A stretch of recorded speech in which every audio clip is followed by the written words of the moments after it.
Hey there, Patrick Pfingsten here from the Illinoize, theillinoize.com. Welcome to our Wednesday live stream and podcast. We're running a little behind today as we had some video issues. Nobody's fault but mine, mostly because I'm a dope and am pretty bad at video editing. So we were a little delayed on that front. You won't notice any difference in the podcast, but a lot going on as we're under 7 weeks from Election Day here in Illinois. Today, Darren Bailey's on a bus tour with stops in the suburbs. The governor was endorsed by Theater Workers Union in Chicago. So they are playing to their bases and trying to get out their voters as they continue down the path toward Election Day. All indication is that it's the governor's race to lose. Darren Bailey still not running any TV ads on his own, though the Dan Proft PAC, funded by Richard Uihlein, is up on the air attacking J.B. Pritzker and doing some pro Bailey ads as well, but not your traditional campaign that you would be expecting as we're in the second half of September for the Republican gubernatorial nomination or nominee. So we had a chance yesterday. I went down to Springfield and sat down with former Governor Jim Edgar, 38th governor of Illinois, and the last guy to serve 2 full terms as governor in this state. And we had a wide-ranging discussion on the state of our politics, on Darren Bailey's campaign for governor, on J.B. Pritzker's job performance. You know, the governor did some advising to Pritzker during his transition 4 years ago, and it's interesting to hear what the governor had to say about his feelings on how Pritzker is doing now. So we'll share that conversation with Governor Edgar that we recorded yesterday. Governor Jim Edgar, pleasure, sir. Thanks so much for the time. Nice to be with you. So lots of things we want to talk about in an election year, obviously, in this state. Considering the tribalization and polarization of our politics today, where are we in your mind? Well, I think politics, not just in Illinois, but throughout the nation, are way too polarized. We have kind of let the fringes take control of both parties to some extent, maybe more in the Republican than Democrat, but Democrats have a similar problem brewing. And it's kind of a culture war. It's not so much on issues that we used to fight about, like the budget, taxes, things like that. It's more about things that, for the most part, I used to think government really didn't have any business in. And that has left a situation where people, if you're on the other side, people develop a hatred almost, which is unfortunate.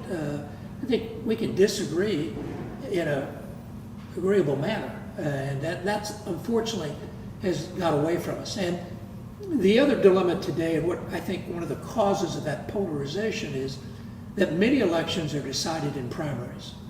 Like for legislative races, there aren't that many swing districts left, either in the state legislature or Congress. So if you win the primary, you're elected. Well, primary has a tendency to get a much lower turnout, and you have a tendency to see more of the true believers, as I call them, in both parties. Kind of those maybe more to the right and more to the left in the Democratic Party turnout. And the people in the middle, unfortunately, a lot of them don't vote in primaries. And so, you know, they go to the general election, they say, gee, I don't like my choices. And if they're in an all Republican district or all Democratic district, they don't really have a say to some extent. So there's no doubt politics today is too much polarized. It's more, well, Illinois has always been, politics has always been a blood sport, but it's almost savage now, and that's unfortunate. I think a lot of people who maybe haven't been paying attention for a long time look at the polarization and think Trump. But this all started long before him. Right? It did. I mean, I was always a little amazed when it started, I think, with Clinton to some extent. I mean, Clinton wasn't my favorite. I didn't hate him, but you could tell among some Republicans. And then W came in. Mm-hmm. Well, you may disagree with W, but W is the last guy you would hate. I mean, he's a pretty good guy. I mean, just, you know, I always said if I'd been a foxhole or lived next door to him, he'd be fine either case. But people really had a hatred, the Democrats did, toward Bush. And you kind of realize, hey, this has kind of got out of hand in both parties. You know, the other person's evil. The other person we used to think was just wrong. They weren't evil. And in some cases, they might have been right and we might have been wrong. But today, that feeling doesn't exist. It's unfortunate. It's not like you didn't have your moments of tension and disagreement and fights in your time. I mean, the Hardigan race was a knockdown, drag out. The Netch race was particularly super friendly. What makes this moment different? Well, it wasn't only those races, it was governing too. I mean, most of the time I had a Democratic controlled legislature. And, you know, they weren't real happy when I first got in because that was redistricting year and they knew that I was going to veto their redistricting bill. So they were really mad about that. But even though we would disagree, we would fight, at the end of the day, we knew we had to compromise because we had to get things done. Chicago legislators, Democrats from Chicago, they knew they had to take home things to Chicago. The rest of the state, we knew we needed to get things for the state. So at the end of the day, we knew we had to compromise. Now, as governor, Chicago was part of my district, so I wasn't opposed to giving things to Chicago. I did try to suggest they shouldn't take it all, and downstate needed to be remembered. But we had a responsibility to deal with both concerns, and I think we did at the end of the day. Now, there were many weeks I would go with Speaker Madigan, we go round and round. I mean, it could be extremely frustrating dealing with him. But at the end of the day, he knew he had to get some things done.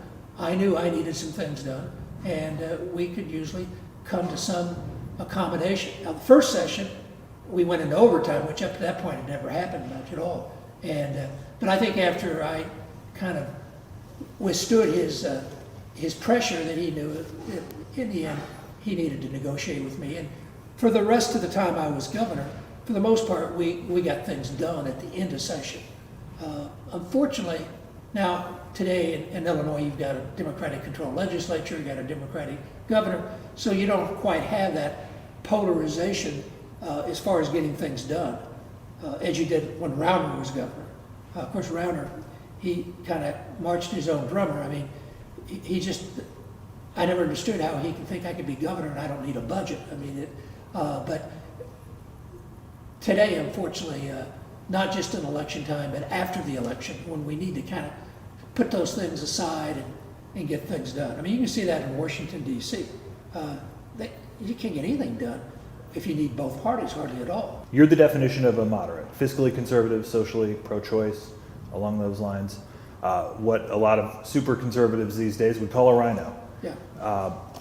Is there room for you in the Republican Party anymore? Well, I think if the Republican Party, particularly in a state like Illinois, wants to be successful statewide, there has to be. There aren't enough conservative Republicans or far-right Republicans to win a statewide election of any importance. Now, you can win downstate, and that's one of the changes since when I was running. Downstate has become now 10 to 15% automatic Republican. Back when I was running, it was swing. How downstate went usually is how the election turned out. Suburbs will be very Republican, Chicago will be very Democrat. Today that's all changed. Suburbs are about as Democrat as they are Republican. And downstate is very Republican, city's still very Democrat. So the suburbs are really the key in statewide elections. And if the Republican Party is too far to the right, I think they're going to have a hard time getting the necessary votes out of the suburbs to be successful in a statewide election. When you see the Republican brand in the way that it's been hurt in places like the suburbs, you know, DuPage County used to be the #1 spot for Republicans in the Midwest, essentially. You look at that, you look at the standing in Kane County and Lake County and Will County. Is the Republican Party too far gone to be relevant with those voters? Oh, I don't think so. I think there is a little bit of a misconception that we are real Democratic in Illinois. Put aside the Trump elections, and the General Assembly is very Democrat, but that's because the Democrats control redistricting. And it's much more Democrat than it should be if you look at where voters are. It's no doubt Illinois is more Democrat than Republican, and it's shifted more since I was governor. But it's not as far as it would appear looking at the makeup of the General Assembly or looking at presidential election results, particularly with Trump. Trump had a hard time, very hard time, being able to connect with moderate Republicans like me. And there are many moderate Republicans in the suburbs, particularly women voters. Republicans have always had a trouble with women voters. Fortunately, I didn't. That was one of my strengths.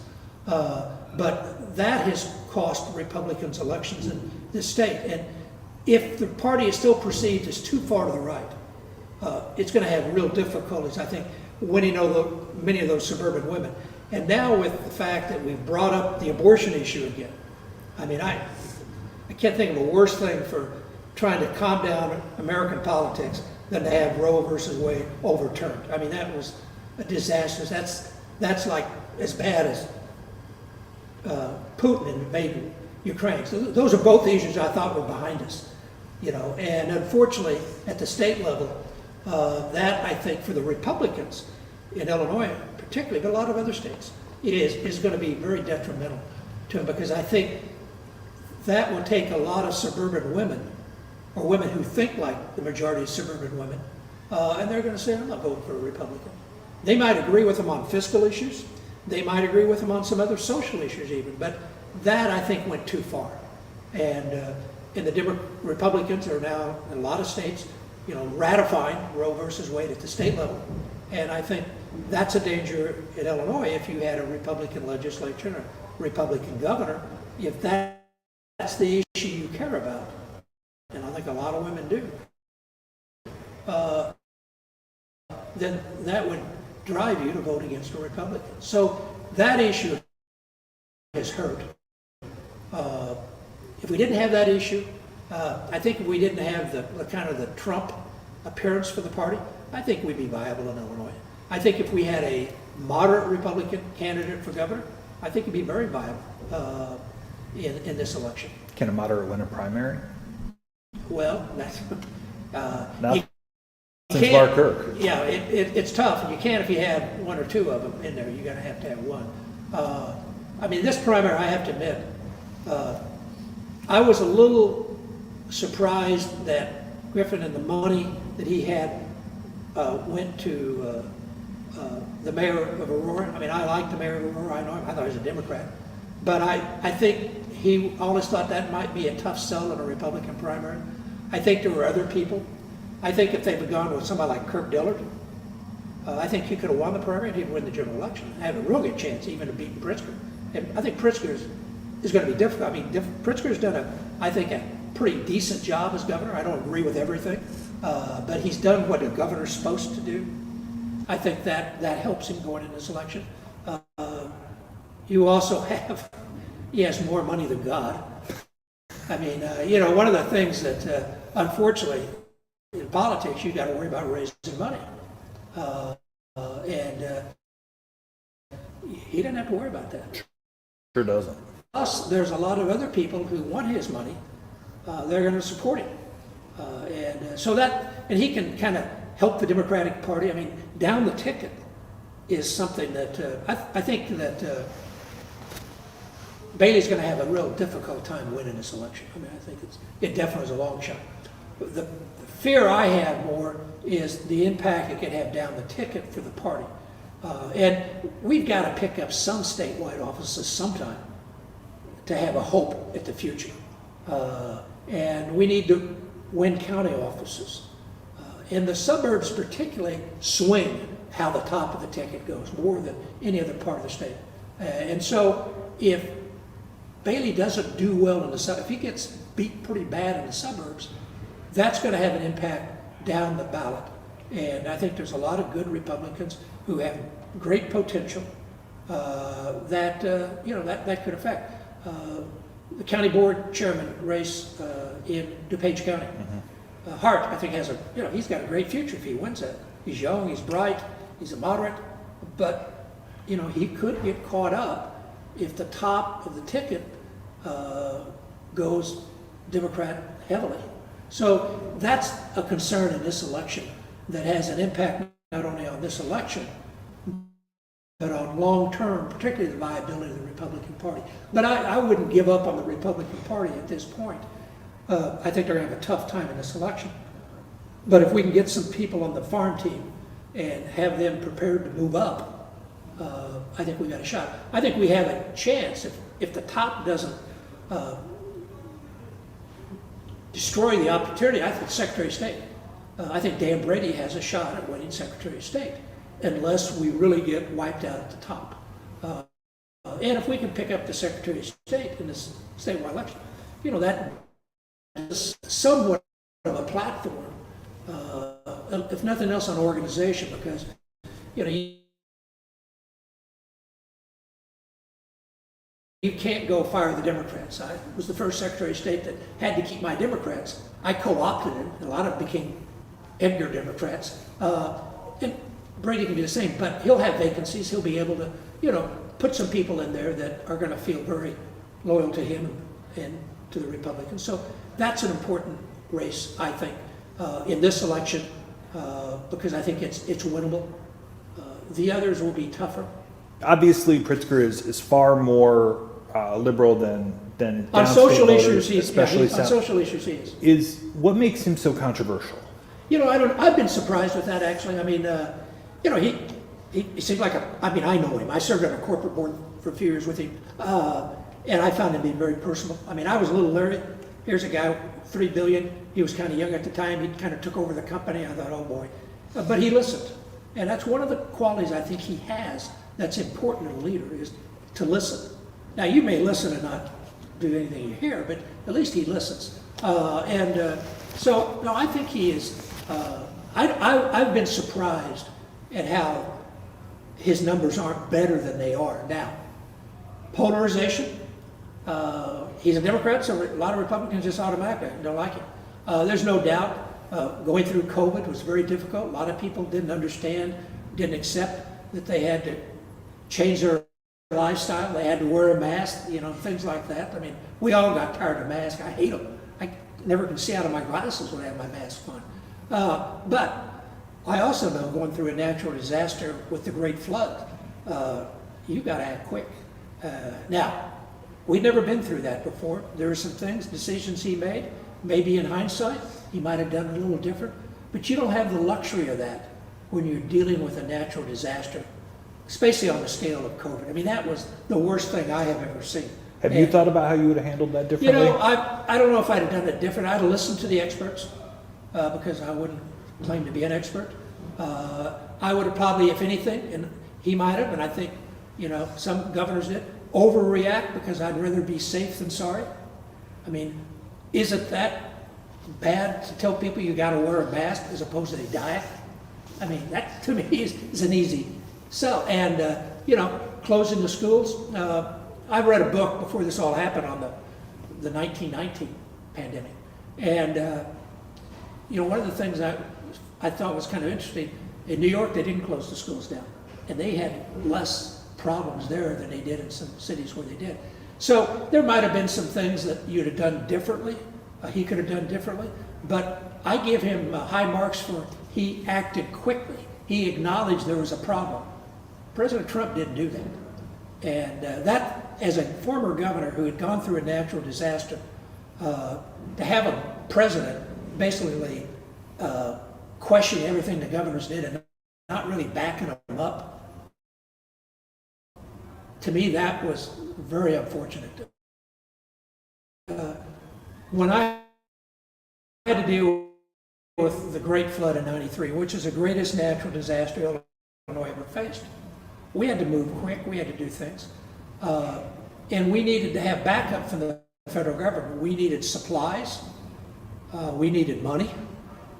We didn't need it in the second guesses, we just needed, when we called them, hey, send us some, mobile homes, send us some water, send us whatever we needed. They did it. I mean, I have to give Clinton high marks for how he dealt with the states in that emergency. And I was really appalled with Trump's lack of support for governors. And then even publicly, criticize him, and in the case of Michigan, just undermining the governor. I mean, again, you may have done it different if you'd have been governor, and you might have had a private conversation with him, but to publicly lambast him and undercut their ability to get their constituents to go along and do what needed to be done, I thought maybe it was one of the worst things Trump did, and I've got a pretty long list on things I thought he did wrong as president. But again, going back to Pritzker, again, I thought he handled, but I think there were already some issues people didn't like him about, but that undoubtedly, expanded that negative feeling toward him, particularly downstate. But I give part of that to polarization, and I think they do view him. He is somebody from Chicago. I mean, he definitely has a different life than most of us downstate have. But I think he spent time downstate. He has, I think, appears to try to listen and respond to problems. I haven't seen that he's pulled any, like if there's a disaster in a Republican area, he hasn't moved just as quick there as he had in the Democratic area. So, I've been surprised that he's not stronger in the polls, though I do think that Bailey was probably the weakest candidate we could run in the general election in Illinois.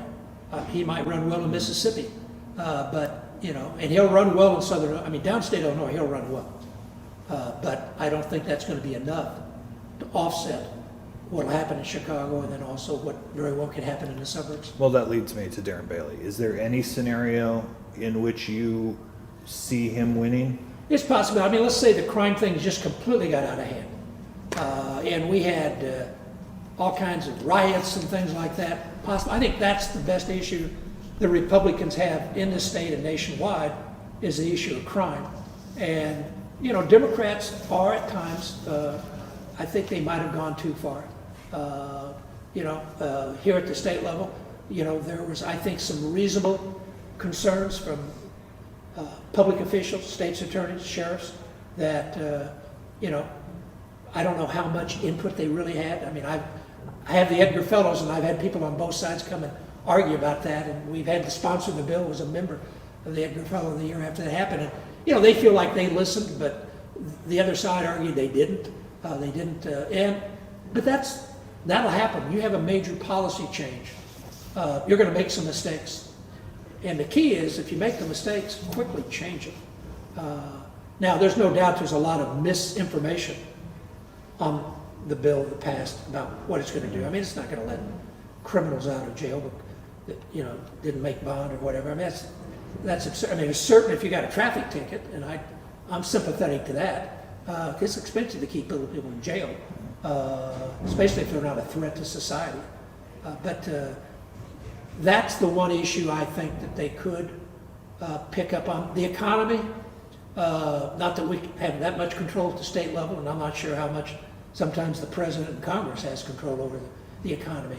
The Federal Reserve has more control than anybody, and it's obvious the Federal Reserve is not following the dictates of the president. But that could have an impact.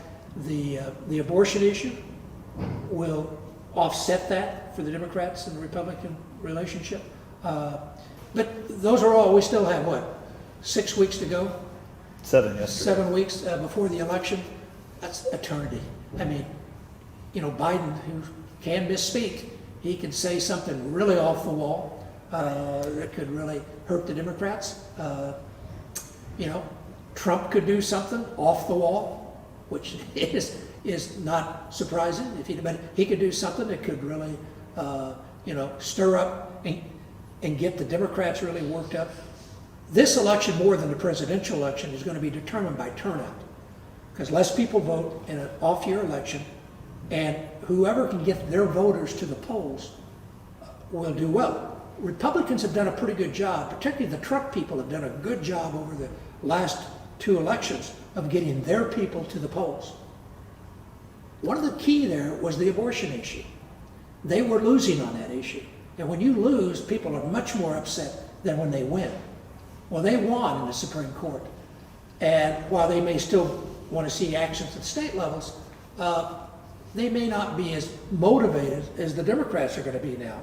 And people who think like them on that issue, they based off what happened in Kansas, that is an issue that I think has traction, and I think could be a motivator to get more Democrats out, or more Democratic voting people out. Maybe moderate Republicans who have said, I've had it with the Republicans, I'm going to vote for a Democrat. Because like in Illinois, they might say, hey, I don't want to take a chance on the Republicans getting control of the legislature and the governorship in Illinois. Then they impose restrictions on women's right to choose. That could have an impact. And that's why Pritzker doesn't stop talking about it. Yeah. It motivates Yeah. liberal voters. Yeah. Well, it's not only liberals. I think that Kansas is not considered a huge liberal state. But they and do that was have a Democratic pretty governor. I mean, it's not Barely, like it's... but that was a Democratic governor who ran against a questionable That's fair. Republican. And no, I think that has traction with moderate Mm-hmm. women. I mean, again, that's not and that's an issue we all thought was resolved pretty much. And I think women felt pretty secure, particularly young women. Will this issue, particularly with young women, change that? And again, based off what happened in Kansas, you got to think maybe it might have an impact. Darren Bailey is what Darren Bailey's going to be. Yeah. And that's super conservative. And So- I give Darren Bailey this. Darren Bailey is who he is. I mean, I will say that he doesn't seem like he tries to hide his feelings. And I've only talked to him briefly once, and he seemed like a very personable individual. I just think many of the policies he believes in, I don't think the majority of the Illinoisans believe in. If you were advising me, if he called you up and said, Governor, how do I win this race? What do you tell him? I'd talk about crime, and I'd stop talking about the social issues. And I would definitely, and I think he kind of did that, said Biden did win. I mean, that's a crazy issue to get tied down in.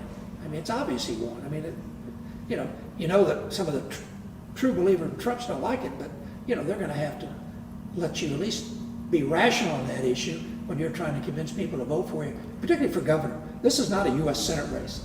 There's 100 U.S. senators. They go out and talk about it. A governor actually does something. A governor has control. A governor in Illinois has huge powers. I mean, you want a sensible person in that job. You can go with a kind of a flamboyant, person that's kind of fun to watch and you like his comments. That's fine in the legislature. It's not in the executive branch. You want a solid person who's going to make sure that things that have to get done get done. I want to look to the future, but I also want to look back really quickly to where we are today and the things that led us to where we are. I was there the day in 2005 Yeah. when you said you weren't going to run for governor again. People had lobbied you to. It essentially ended your political career. Since then, you had the Blagojevich disaster, the Quinn incompetence, the Rauner nightmare.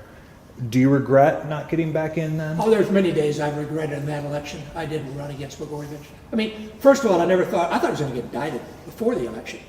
It was almost, 2 years later before he got indicted. I also thought that Judy could beat him. I mean, we had some polls. I mean, I think I was ahead of him 25 points, but Judy was ahead of him about 5 points. And I thought she could win. I did not want to run again.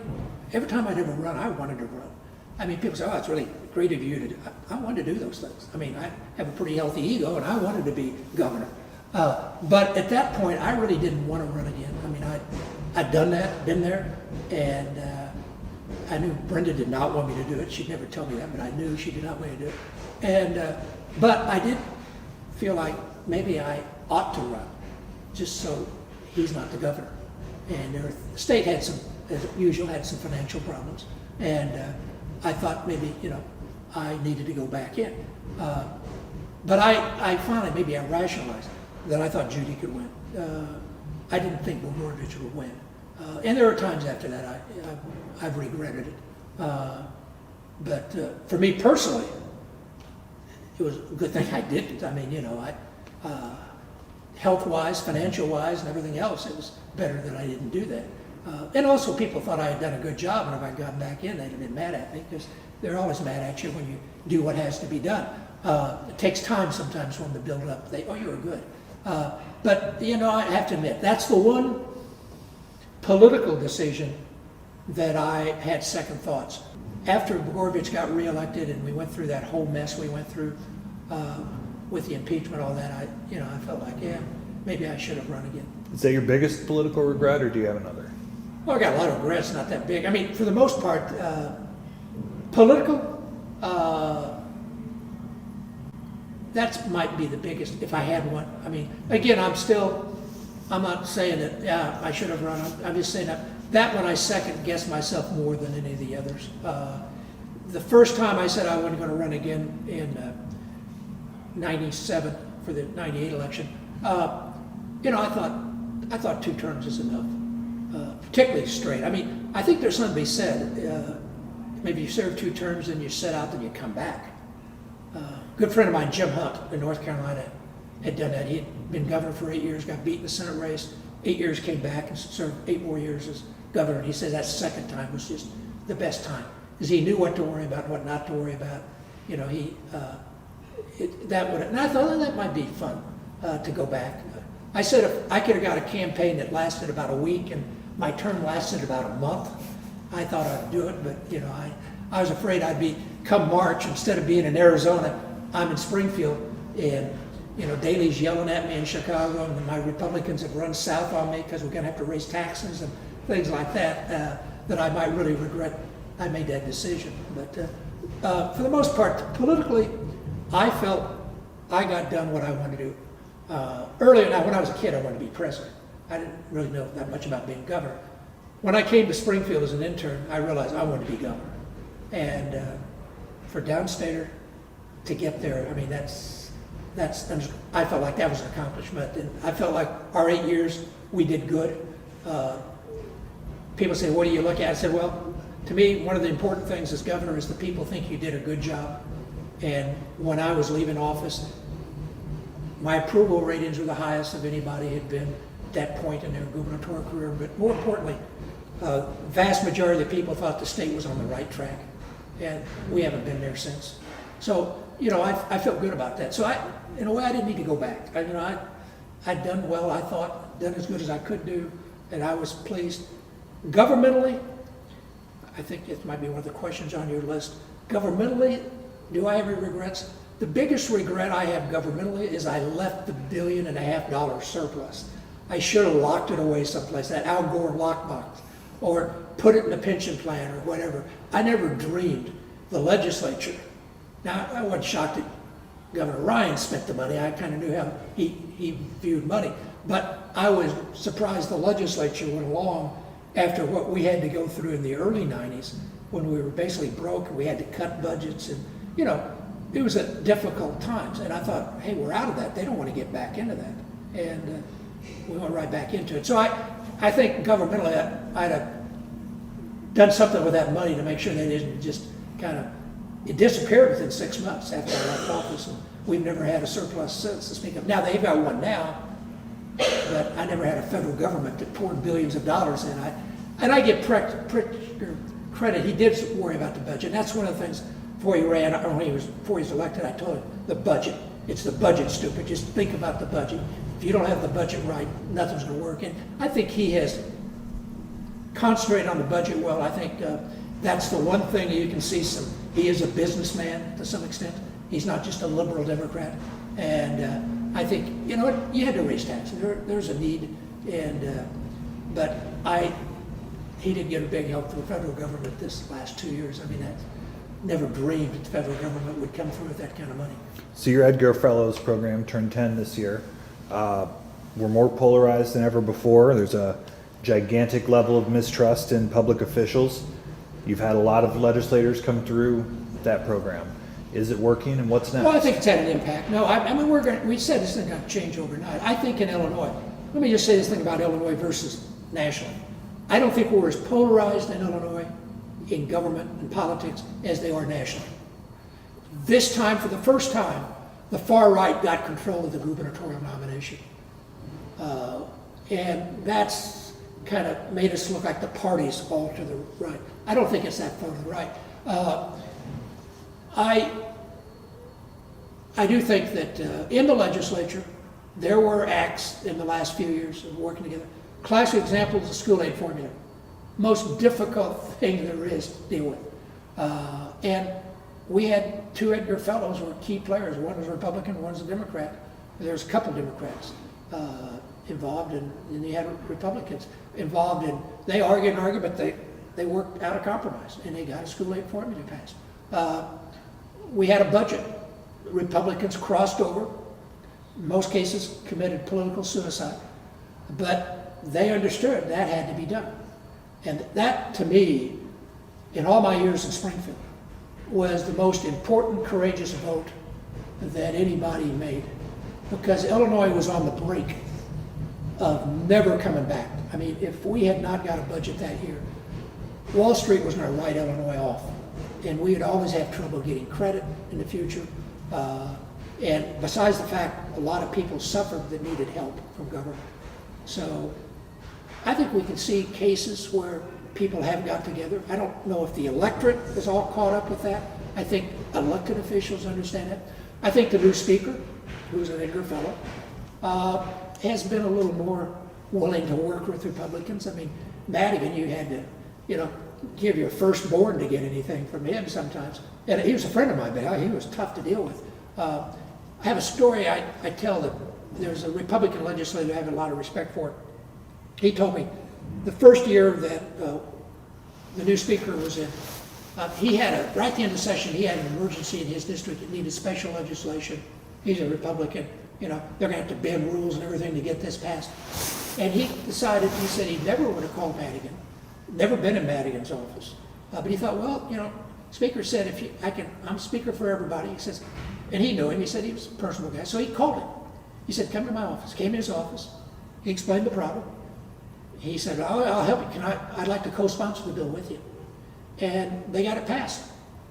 And that problem in that Republican's district was taken care of by a Democratic speaker who understood, he wanted to reach out and, and he's new, so he knew he needed to do those kind of things to build some rapport.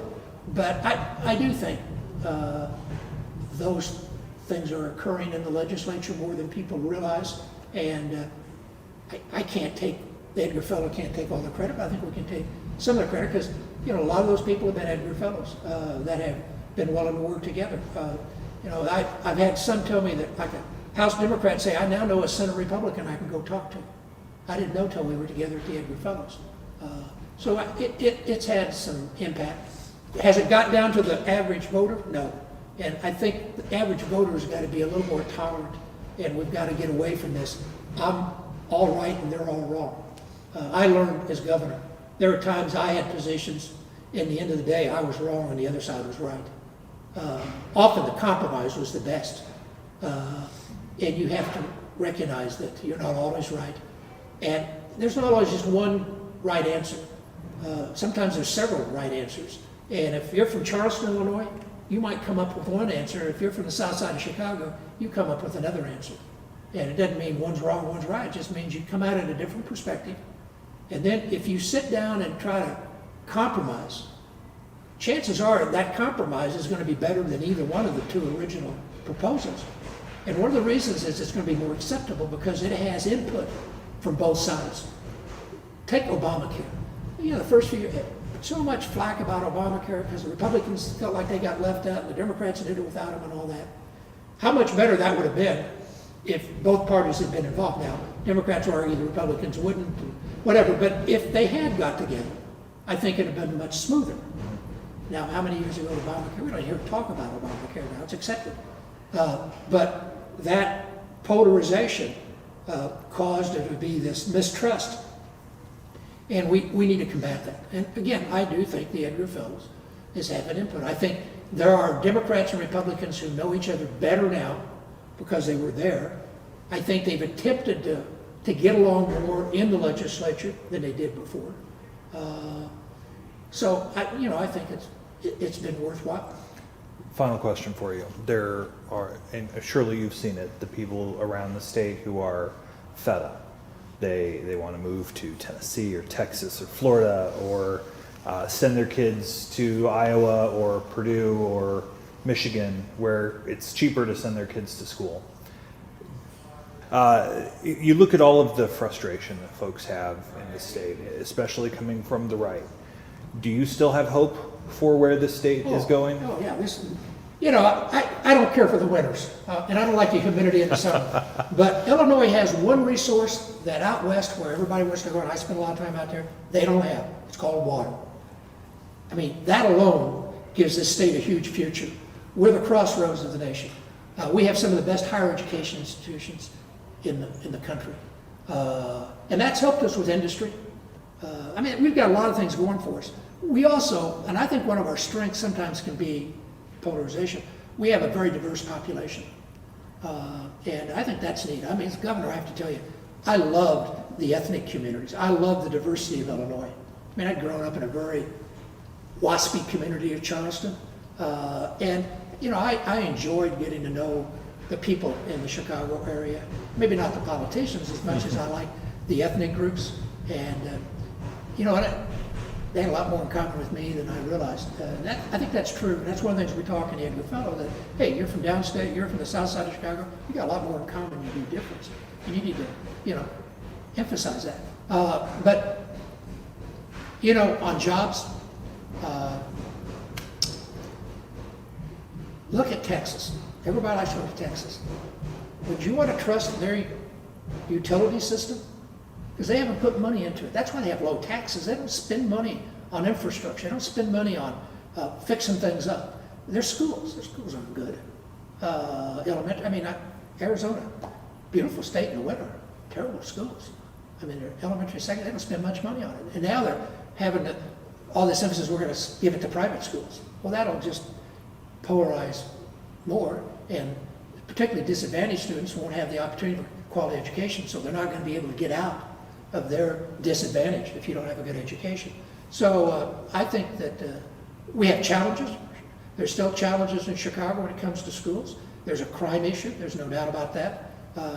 I think that there needs to be a little more of a firm hand on how they deal with that in the Chicago areas than they have in the last couple of years. But we have challenges, but we have assets, and we need to build on the assets, and we need to try to work together to deal with the problems. Governor, thank you. Pleasure.